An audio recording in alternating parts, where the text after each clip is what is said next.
Welcome to SVG-TV News for Wednesday, February 26, 2025. I am Rochelle Batiste with the details. Reports of students being locked out of the University of the West Indies platforms were not a result of the government's non-payment. This is according to Prime Minister Dr. Ralph Gonsalves, who addressed the matter on radio today. The Prime Minister explained that he had spoken with a chief personnel officer who confirmed that payments had been made to several UWI campuses except for one due to a delay in receiving information from that particular campus.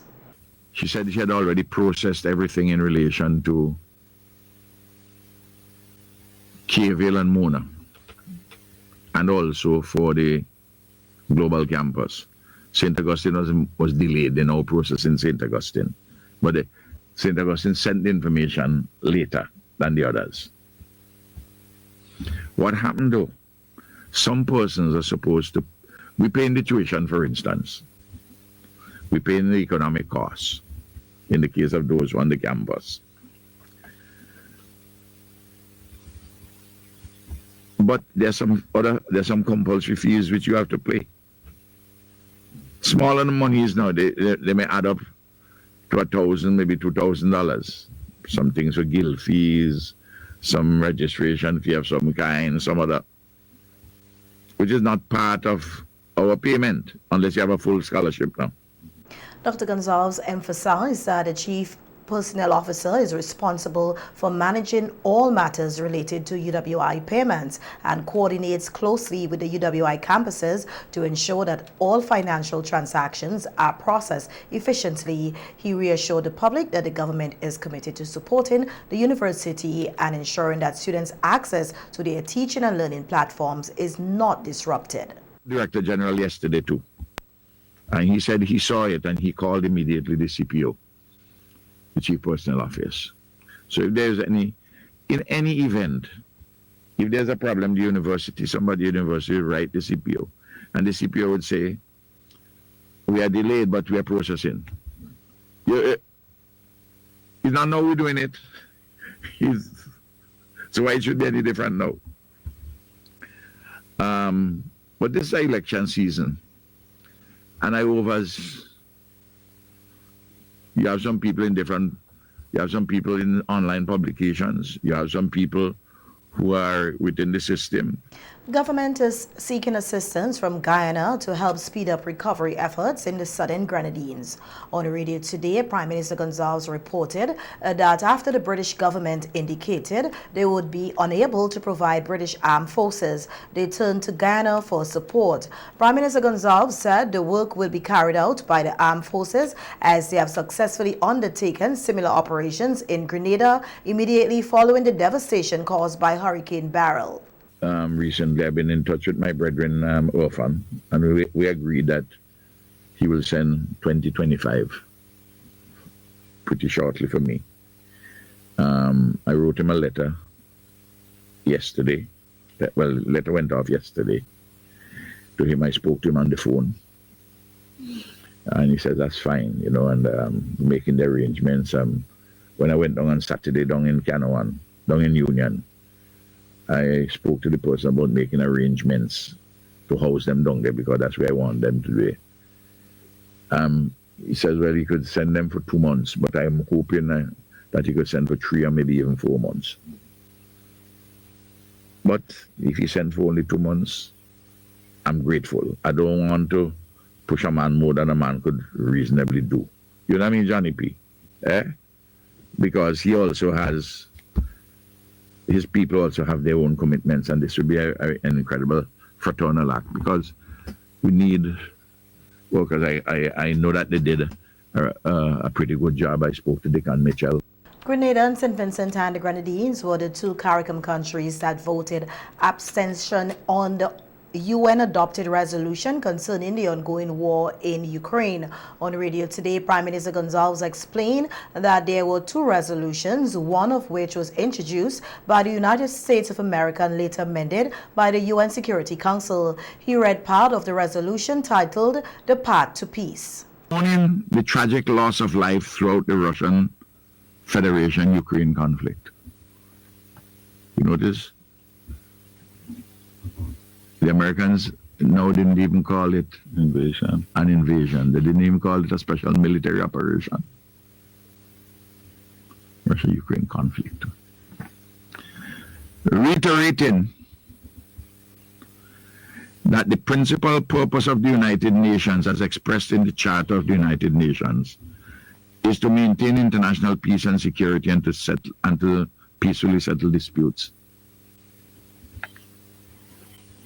Implores a swift end to the conflict and further urges a lasting peace between Ukraine and the Russian Federation. In other words, they're having discussions about peace. This is what the Americans say they want. No sort of denunciations, just the affirmation of some principles with peace and security and peaceful settlement of disputes and to bring a swift end. The Prime Minister stated that many factors were considered when decided to abstain, noting that the war is now in its third year. He highlighted that the number of abstentions in the vote had increased significantly. But on that we abstained. And an abstention is suggesting, well, we don't really like what is happening, but we should give the peace a chance. Don't stir the pot a little too much. But you notice, a lot of other countries who would have voted among the 141 or 143 in the previous ones. Notice that come down to now 93. And the abstention's gone up to 65. And the no's, which used to be about 7, is now 18. So you see the majority has fallen. So that though the European Union resolution passed, the European Union sponsored one and the Ukraine one, that passed 93 votes, but is a way down from 141, 143. There have been 6 previous resolutions since the war began in Ukraine, with 4 of them denouncing Russia as an aggressor. The livestock component of the UBEC-CERT SVG Food Insecurity Project achieved another milestone last Friday when a total of 60 pedigree piglets arrived at the Argyle International Airport from the United States of America. These piglets, which will be housed at the Rabacal Livestock Station for breeding, represent 3 breeds: the large, white Duroc and Lanneries. Minister of Agriculture, Forestry, Fisheries, Rural Transformation, Industry and Labour, Subota Caesar, highlighted the great interest among young people in pig farming and expressed optimism that this latest shipment will enhance production and productivity within the sector. We have done excellent work in our country as it pertains to pork production, and over the last 5 years we have witnessed a process where we are exporting pigs from St. Vincent and the Grenadines. I am aware that there are many young persons who are getting into the production of pigs, and we are here to receive 60 piglets coming out of the United States of America, and it will definitely augur well to production and productivity here in our country. Deputy Chief Agricultural Officer and Technical Focal Point for the UBEC-CERT SVG Food Insecurity Project, Colvin King, indicated that when mature, the pigs will be bred and offsprings will be distributed to farmers for further breeding, thus ensuring a steady supply of quality breeding stock. He said that semen from the brods will be used to support artificial insemination program. These piglets are received as part of the initiative to boost food production. And often when we speak food, people think about crops. But we have to look also on the side of meats. We had prior sheep, goats, cattle. We had broilers, we had layers. Now we have in an installment of piglets. These piglets would be used for breeding. We have 3 breeds. Those that are typically bred and produced in St. Vincent: the large white, the Duroc, and the Lanneries. So these are essentially piglets, and we would be breeding at Orange Hill at the Rabaka Livestock Station, and then the offsprings from those would be distributed. Of course, beneficiaries under the project would receive the piglets, and they obviously must institute the kind of management practices that are ideal if we're to get the kind of productivity and so on. Just one thing, an appeal to farmers to have a bit of patience while we breed, and in the coming months, at least by the end of the year, I expect that we'll have piglets for distribution. Procurement Officer for the UBEC SVG Food Insecurity Project, Cassia Toby, expressed her elation for the fact that the importation of all animals was completed within the project's deadline, despite some logistical challenges. So this particular importation of pigs, it's part of a wider contract where we imported pedigree livestock. We had sheep come in about a year and a half ago. Then we had importation of rabbits, goats, cattle, and now the pigs are here. This is a part of the Unleashing the Blue Economy of the Caribbean project, the SOR component, which is the Contingency Emergency Response component. And these animals came in under a contract that we have with Newport Mills, and we are quite happy to be able to receive the last set of animals. It took quite the effort to get all the animals in and get it within the project deadline, and so we are happy to be able to have the pigs come in under the wider food insecurity project. This project is being implemented, as the Minister said, as a collaboration between the Ministry of Agriculture and the Ministry of Finance, Economic Planning and Information. The UBEC SVG Food Insecurity Project is being implemented by the Economic Planning Division of the Ministry of Finance, Economic Planning and Information Technology, with technical support and coordination by the Ministry of Agriculture, Forestry, Fisheries, Rural Transformation, Industry and Labour. It is being financed through a loan from the World Bank. Police here are investigating the circumstances surrounding the drowning of Petra Ortlip, a 58-year-old German national, at Montwin today. Reports indicate that the German woman was swimming with friends around midday when she was later seen floating face down in the water. Efforts to revive her were unsuccessful. The police say medical personnel arrived at the scene and pronounced her dead, and permission was given for the removal of the body. A post-mortem examination is expected to be conducted to determine the exact cause of death. The RSVG police force extends condolences to the grieving family and friends during this difficult time. In a celebration of dedication, service and excellence, 18 outstanding Girl Guides were honored with the prestigious Chief Commissioner's Award, Guidance highest national honor, at the World Thinking Day celebrations held last Saturday. The award recognizes Girl Guides who have demonstrated exceptional commitment to the fundamentals of girl guiding, leadership and community service.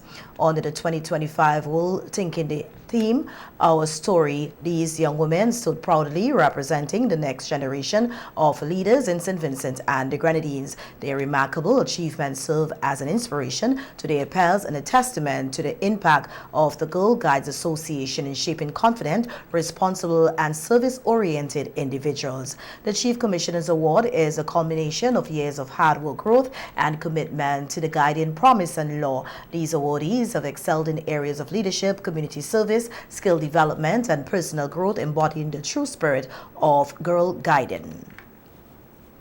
Meanwhile, the Junior Council of the Girl Guides Association of St. Vincent and the Grenadines hosted the annual Altia Commission Brown Public Speaking Competition on World Thinking Day under the global theme, Our Story. The organizers say the competition showcased the confidence, creativity, and eloquency of young Brownie guides as they share their perspectives and hone their public speaking skills. Brownies from parks across St. Vincent and the Grenadines participated, delivering prepared speeches on the topic. As a Brownlee guide, you are expected to do a good turn every day. What else have you gained from being a Brownlee guide? How can this benefit you and your community in the years ahead? Reflecting on the experiences, growth, and the impact of girl guiding in their lives. The following participants emerged victorious in the 2 categories. Prepared speech category, first place, Omalia Denny, representing the number 5 Kingston Brownlee Pack